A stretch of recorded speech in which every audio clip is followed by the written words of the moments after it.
اللہ کے نبی نے ایک دعا مانگی ہے اور وہ دعا اللہ کے کلام میں ہے۔ رب السجن احب الی، جیل جانا مجھے زیادہ پسند ہے، مما یدعوننی الی، اس گناہ کی گندگی سے۔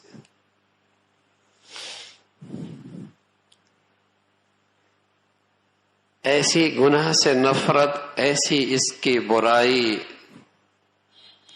اور اس کے پیچھے تباہی اور بربادی کا یقین، اس گناہ کے پیچھے اللہ کا غضب، اس گناہ کے پیچھے ہلاکت اور بربادی کا یقین، یہ روشن دل رکھنے والا ایک نبی ہی کہہ سکتا ہے۔ روشن ضمیر، صاف دل، اسی کی بصیرت گناہ کی یہ ذلت دیکھ رہی ہے کہ گناہ کے پیچھے کیا ذلت اور رسوائی ہے۔ کہنا کہ رب السجن احب الیہ مما یدعوننی الیہ، اے اللہ اس گناہ سے بچا لے، اگر اس کی خاطر مجھے جیل جانا جار پڑے تو مجھے یہ پسند ہے، جیل جانا مجھے زیادہ پسند ہے۔ تاریخ کوٹری، اور یہ بھی کوئی نہیں پتا کب تک یہ قید و بند کی صحبتیں برداشت کرنی پڑیں گی۔ اس لیے کہ بس اوقات میرے عزیزو، کوئی ایک گناہ اس پہ شرمندگی نہ ہو، بس اوقات وہ انسان اپنی پوری عاقبت برباد کر دیتا۔ کون سا گناہ موت کے وقت مصیبت بن کے آ جائے اور بغیر کلمے سے چلا جائے؟ کون سا گناہ؟ کس گناہ کے پیچھے کوئی ایسی مصیبت چھپی ہو کہ ساری زندگی کی نیکیاں صفر ہو جائیں؟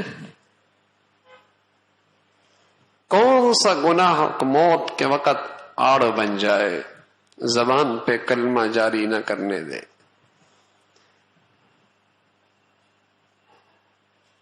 زبان پر اس گناہ کا اثر ظاہر ہو جائے، کون سا گناہ؟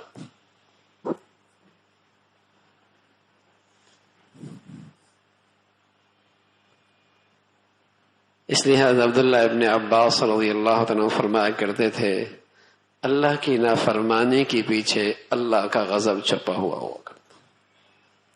اللہ کی نافرمانی کے پیچھے اللہ کا غضب چھپا ہوا ہوتا ہے۔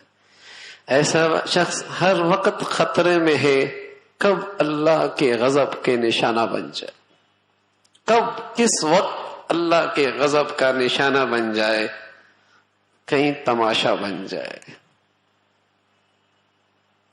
دنیا کے لیے تماشا بن جائے۔ واہ تھی، بڑی واہ تھی، دیر کہاں لگتی ہے تماشا بننے میں۔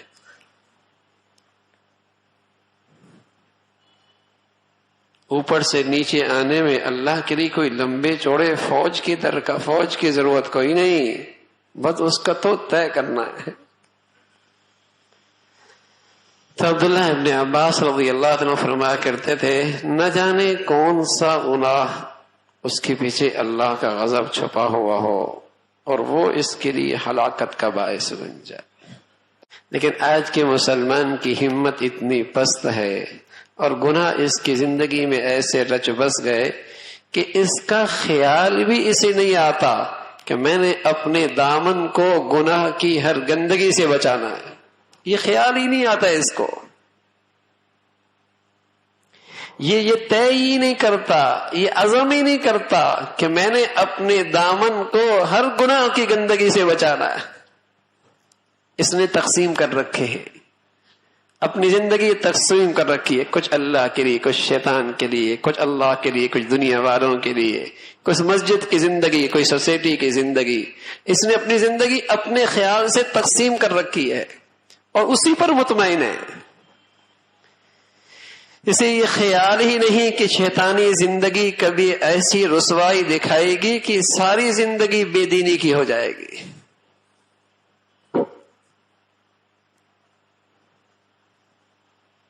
سارے نتیجہ صفر ہو جائے گا۔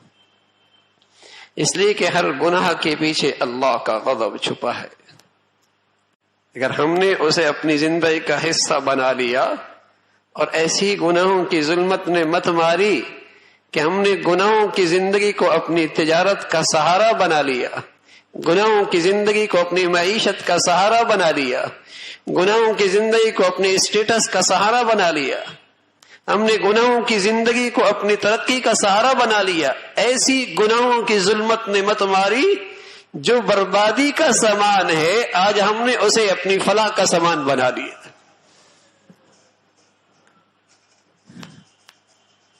جس میں ہلاکت ہے اسی کو ہم نے اپنی نجات کا ذریعہ بنا دیا، جس میں پستی اور ذلت ہے اسی کو ہم نے اپنی کامیابی کی شاہراہ سمجھ دیا۔ ایسی گناہوں کی ظلمت نے مت ماری ہے، اللہ کی نافرمانی بہت بڑی احسان فراموشی ہے۔ کب تک گناہوں کی آگ میں جلتے رہیں گے میرے عزیزو؟ اس آگ کی تپش اس دنیا میں کم ہے، قسم خدا کی موت کی کڑواہٹ اس تپش سے بھی گناہگار کے لیے زیادہ ہے، اور قبر کی بربادی اس سے زیادہ ہے، اور کل کی آگ نار اللہ الموقدہ التی تطلع علی الافئدہ، وہ اللہ کی آگ ہے، وہ صرف جسموں تک بس نہیں ہوگی، وہ دلوں تک بھی چھو جائے گی، دلوں تک بھی وہ آگ پہنچ جائے گی۔ دنیا کی آگیں مٹی ڈالنے سے، پانی ڈالنے سے بجھ جایا کرتی ہے، وہ اللہ کی سلگائی آگ ہے، وہ نہیں بجھے گی۔ دنیا کی آگ بھی گناہوں کی شکل میں آدمی اس میں جل رہا ہے، اور موت کی کڑواہٹ اس گناہ کی نحوست سے اس سے بھی زیادہ تکلیف دہ ہوگی۔ اب علیہ الصلوۃ والسلام فرمایا کرتے تھے، اللہ کے مجرم کی سانس جس انداز سے نکلتی ہے، زمانہ دنیا والے دیکھ لیں اسے یوں بھی یارو مددگار چھوڑ کے بھاگ جائے، لیکن اللہ نے پردے میں رکھا ہے، اسے پتا ہے جو اس سے بیت رہا ہے، جو اس سے گزر رہا ہے۔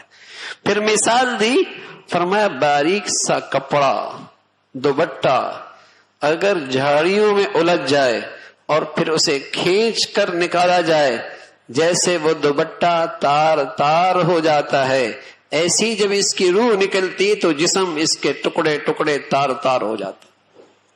اللہ حفاظت فرمائے، اللہ محفوظ فرمائے۔ جب زندگی میں گناہوں کی آگ میں جلتا ہے تو موت کی تلخی اس تپش سے بھی زیادہ، اس سے بھی زیادہ۔ تو میرے عزیزو، اللہ کی نافرمانی سے بچنے کا فیصلہ ہو، اس سے فیصلہ ہو، اور اللہ سے مدد مانگی جائے۔